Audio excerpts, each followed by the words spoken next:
If you have money sitting in your bank account right now, and I'm not talking about just a little bit, I mean a decent amount like 10,000, 20,000, or even 30,000, then this video might help you. Because I learned that just saving is not enough.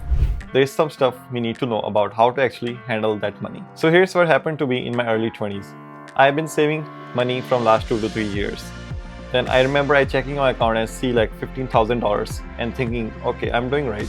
And then I was reading something online about money management.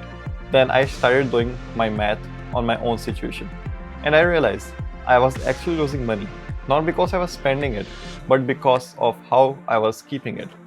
And I know that's a weird feeling because you're saving money and then you see that you're losing money through various kinds. So I thought I was being smart, but I was making mistake without even knowing it. So I want to go through some things that I learned. And this is not me being expert or anything. I'm honestly still figuring this stuff out too.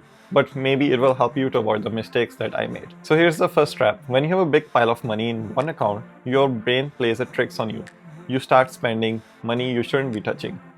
So I learned this the hard way. In my early 20s, I had everything in one checking account. My rent money, my emergency savings, I was saving for a vacation, all mixed together, right? And every time I check my balance and see like $12,000, I say to myself, okay, cool, I can definitely buy that new jacket, new shoes, or yeah, let's go out to dinner tonight. But what I didn't realize is that I was spending money that was supposed to be for emergency. The balance that looked big, so I felt rich, but I was actually stealing money from myself. So think about when you go to the grocery store, and it's a psychology thing. If you have 200 bucks in your wallet, you shop differently, right? Than if you have 40 bucks. Same exact thing happens with your bank account. And that big number makes you careless. You grab extra stuff, you upgrade things you don't need to upgrade. So the solution is split everything up. So personally, I now have 4 different accounts. One for bills, one for fun money, one for emergencies, and one for my goals.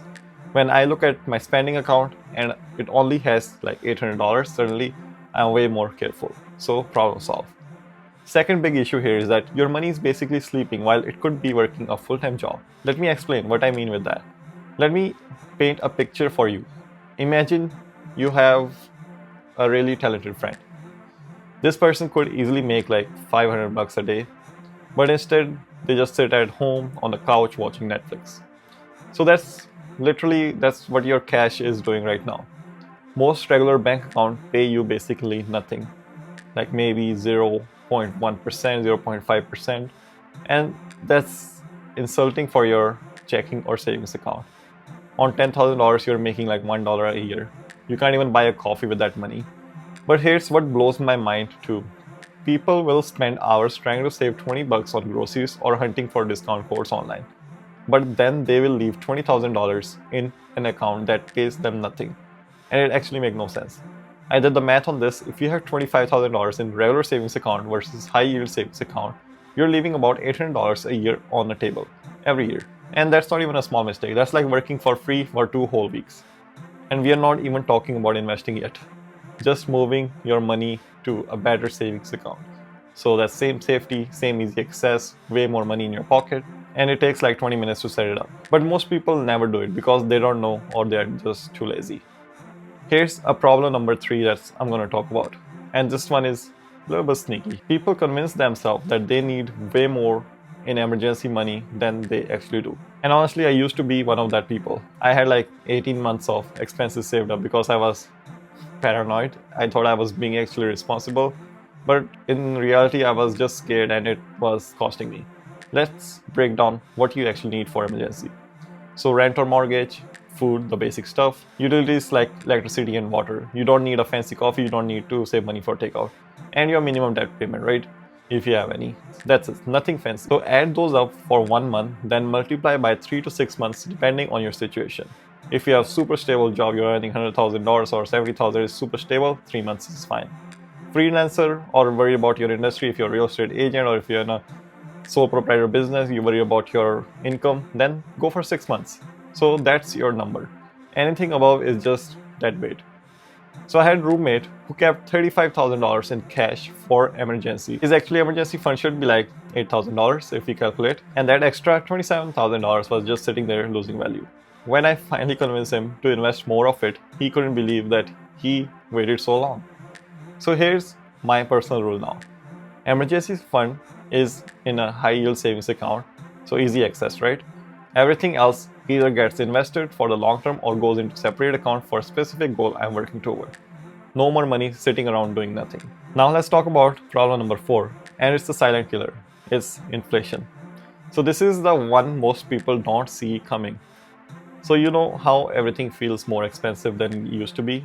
And that's not just in your head. Prices really are going up. And when prices go up, but your savings account stays the same, you're actually getting poorer. Let me give you a reality check. Remember what things cost 5 years ago, let's say in 2020, 2021, what they used to cost? A decent used car was like 15 grand. Now it's 25 grand. Rent in my city used to be $1,200 for one bedroom. Now it's $2,000 for that same bedroom. So even a basic sandwich at the deli went from $6 to $9. So if you had $20,000 saved 5 years ago and you still have that $20,000 today, you can buy way less stuff with it. So your money has lost power. It's like your $20,000 shrank down to maybe like $15,000 in terms of what it can actually do. So this happens every single year. And you don't even notice in day-to-day activities. And the only way to fight back is make sure your money is growing faster than the prices are rising. And that's why just keeping cash around is so dangerous. It feels safe, but it's actually the opposite. You're guaranteed to lose purchasing power over time. And the last problem, having a lot of cash makes you think you're winning when you might actually be losing. And this is a psychological thing. When you see a big number in your account, you feel successful, right? You feel like you're doing good. You feel you're ahead of everyone else. And maybe you're better at saving than your friends. But that's only the half of the game. That's only the half of the picture. Real wealth is not about how much cash you have. It's about your net worth. What you own minus what you owe. I know people with a tiny bank account, but they have own properties. They have investment portfolio. They have assets working for them. They look broke on paper, but they're actually rich. And I know people with 50 grand in savings account who think that they're killing it, but they have no investments, no assets, nothing growing. 10 years, that 50 grand will still be 50 grand. Meanwhile, the person who has assets, who look broke, might have turned his money into 200 grand. So the trap is thinking that saving equals winning. Saving is just step 1. But if you stop there, you're leaving so much money on the table. Okay, so what should you actually do? Here's my exact system. Step 1 is figure out your real emergency number. So 3 to 6 months of basic expenses, not your current lifestyle. It's your survival expenses. And you need to be honest about this. Step 2, put that emergency money in a high yield savings account.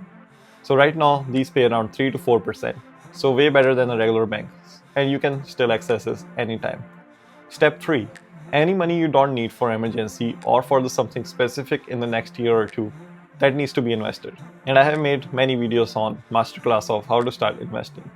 Step 4, separate everything into different accounts. So you need to stop mixing all your money together. That way it's way easier to see what's what. And the key is that automate everything. When your paycheck hits, money should automatically split up. Some to bills, some to emergency fund, some to investment, some for fun.